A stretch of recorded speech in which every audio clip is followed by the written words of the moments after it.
এমনি ঘুরে আবার যাচ্ছে দুলাভাই মানে আমি ঘুরছি আর দেখি দুলাভাই আমার সামনে। দুলাভাই মনে করছে কি আমি ওনার ওয়াইফ।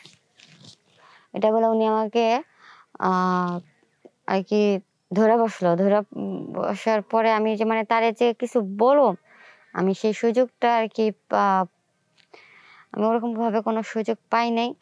মানে দুলাভাই আমাকে এমনভাবে জড়ায় ধরছে, মুখ বন্ধ করে রাখছিল। আমি কিছু বলার মতো সুযোগ পাইনি।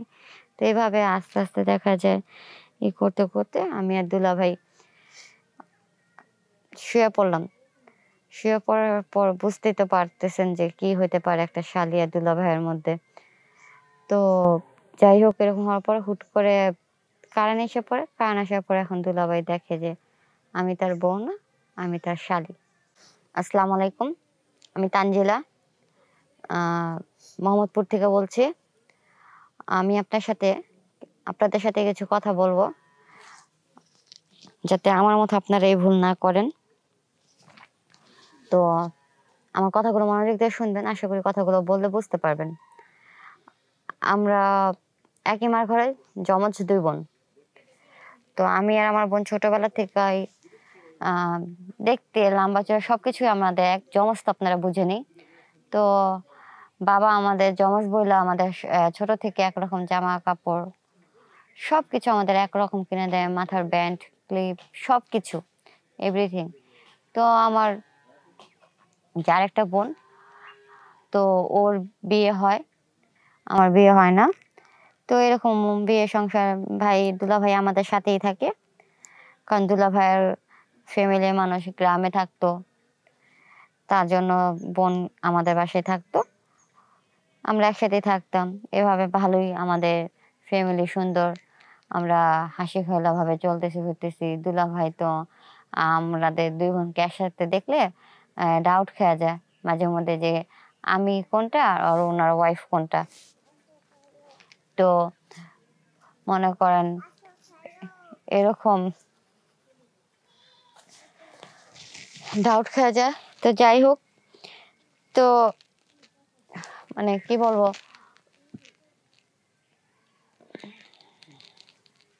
দুলাভাই আমরা এরকম মজা করি ২ টা বোন। দুলাভাই কাজে যায় আসে।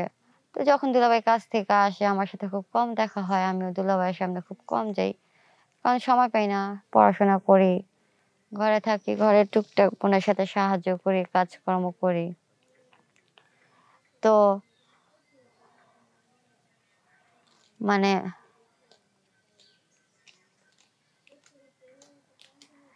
বাসায় একদিন কারেন্ট চলে যায়। একদিন আমি আর আপু একরকমই, আমরা সবসময় আপুর বিয়ে হওয়ার পরও আমরা একরকমই জামা কাপড় পরি।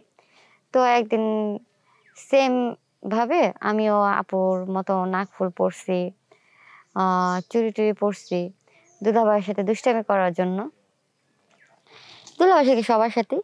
তো আমরা একরকমই জামা কাপড় পরে। তো সেদিন আমিও আপুর মতো বউ একটু সাজছিলাম নাকফুল পরে, হাতে চুড়ি পরে। তো বাবা আসছে। আইসা এখন আমাদের ২ বোনকে দেখে বুঝতেছে না কাকে ডাক দেবে। এই তো যাই হোক, বাবা আশ্চর্য হয়ে গেছে। দুলাভাইও মজা পাইছে। পরে দিয়া যাই এরকম দুষ্টামি ফাজলামি করি, সুন্দর মতো চলি।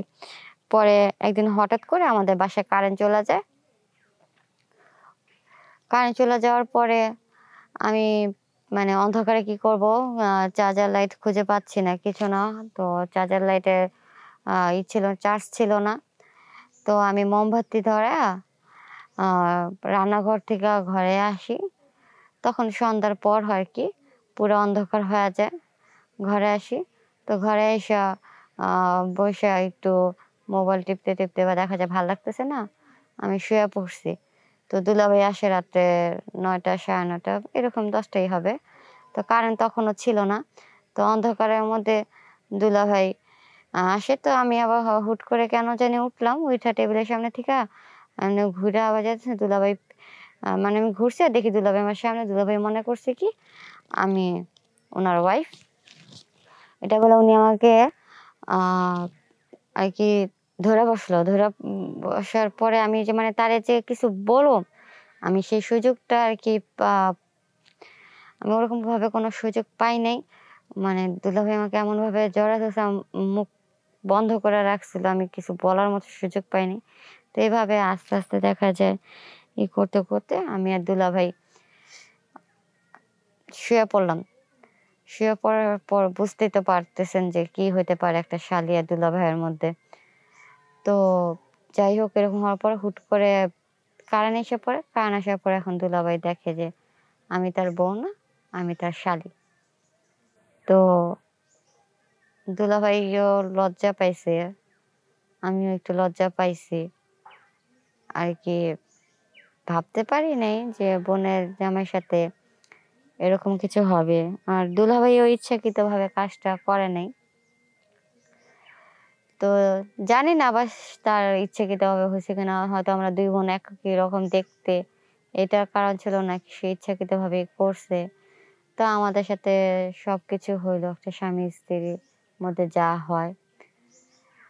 তো এখন কারেন্ট আসার পর এখন দুলাভাই দেখলো আমি। দেখার পরে এখন দুলাভাই আমারে বলতেছে, "দেখো কি বলুম, মানে দুলাভাই থতমত খায়া রইছে আর আমি তো পুরা চুপ।" দুলাভাই থতমত খায়া বলতেছে, "আ দেখো যাই হইছে ইচ্ছাকৃতভাবে হয় নাই। আমি ব বুঝতে পারি নাই। তুমি আমাকে ক্ষমা করে দাও, রাগ করো না।" পরে আমি তো চুপ, মানে আমি একটা স্তব্ধ হয়ে গেছি যে এটা কি হইলো? আপু ওরা যদি জানতে পারে তো কষ্ট পাবে। আর তাছাড়া আমারও একটা সম্মান আছে, সেটা নষ্ট হয়ে যাইব। পরে যাই হোক, আ পরে দুলাভাই মাফ-টাফ চাইতেছে, বলতেছে কাউরে কিছু বলো না। আমি অনেকক্ষণ চুপ থাকার পরে আমি মনে, মনে ভাবলাম যে আমি যদি কাউকে কিছু বলি তা আমার একটা ইজ্জত নষ্ট হবে। মানুষ শুনলেও খারাপ বলবো। পরে আমি দুলাভাইরে বললাম, "এখন আর কি হবে দুলাভাই? আপনি মাফ চাইলেই আর মাফ করে দিলে কি আমি পাবো আমার সেই আগের ইজ্জত ফিরা? যা হইছে তো হইছেই। এখন আর বইলেই বা কি করুম কাউরে? আচ্ছা আপনি চিন্তা করেন না। আমি বলুম না কাউরে কিছু। কারণ এটা বললে আমার ইজ্জত ফিরে আসবে না। আমার যা হওয়ার তা তো হয়েই গেছে।" তো আপনাদের কাছে এটা বলার মানে হচ্ছে দুলাভাইয়ের কাছ থেকে দূরে থাকাটাই আমি ভালো মনে করি। হ্যাঁ, দুলাভাই আছে, আমরা শালীরা দুষ্টামি করব না কেন? অবশ্যই করব। আমাদের দুষ্টামির লিমিট রাইখা আমরা দুষ্টামি করব। মিশবো না কেন? অবশ্যই মিশবো। একটু দূরত্ব রেখাই দুলাভাইয়ের সাথে হেলা ঢেলা ঘেঁষা কথা বলার থেকে দূরে থাকবো। যাতে আমার মতো আপনাদের এই ভুলটা না হয় যে দুলাভাইয়ের সাথে শালী দুলাভাই সম্পর্ক থেকে স্বামী-স্ত্রীর সম্পর্কটা আমরা জড়িত হয়ে যাই। তো এটা আমি বলতেছি আপনাদের এই কারণে, আমি যে ভুলটা করছি দুলাভাইয়ের সাথে আজকে আমার যে সম্পর্কটা হয়ে গেছে, এটাতে আমারও কিন্তু সম্মানটা নষ্ট হয়েছে। তো এরকম ভুল আপনারা করবেন না আমার মতো। আমি আশা করি আপনারা এরকম কোনো ভুল করবেন না। দুলাভাই থেকে দূরে থাকবেন। আর যত পারেন নিজের ইজ্জতটা সেফটি ভাবে রাখবেন, যাতে এরকম কোনো দুলাভাইয়ের হাতে আপনার না পড়তে হয়। যে অন্ধকারের মতো তার বউ কোনটা, শালী কোনটা সে চিনতে পারে না। আর এমনকি বলার কোনো সুযোগও দেয় না। সে এমনভাবেই রোমান্টিক হয়ে পড়ছিল যে আমার বলার কোনো ভাষা দেয় নাই উনি। আমি যে হা করব সেটার সুযোগটা সেই দুলাভাই আমাকে দেয় নাই। তো আশা করি আপনারা আমার কথাটা বুঝতে পারছেন। তো বুঝতে তো পারতেছেন যে আমি কি একটা সিচুয়েশন এ পড়ে গেছিলাম। এমনভাবে কোনো দুলাভাই যদি একটা শালীর এভাবে ধরে, তখন কিন্তু অটোমেটিক, আমি কিন্তু ছোট ছিলাম না, তেমন একটা ইয়াং মেয়ে আমি। তো ওই সময়ের মধ্যে তারপরও আমি জোর করে দুলাভাইরে বলতে চাইছিলাম। দুলাভাই ওই বলার সুযোগটা আমাকে দেয় নাই। তো আশা করি আমার কথাটা বুঝতে পারছেন। দুলাভাইয়ের কাছ থেকে দূরে থাকবেন। এটাই আপনাদের কাছে আমার বলা।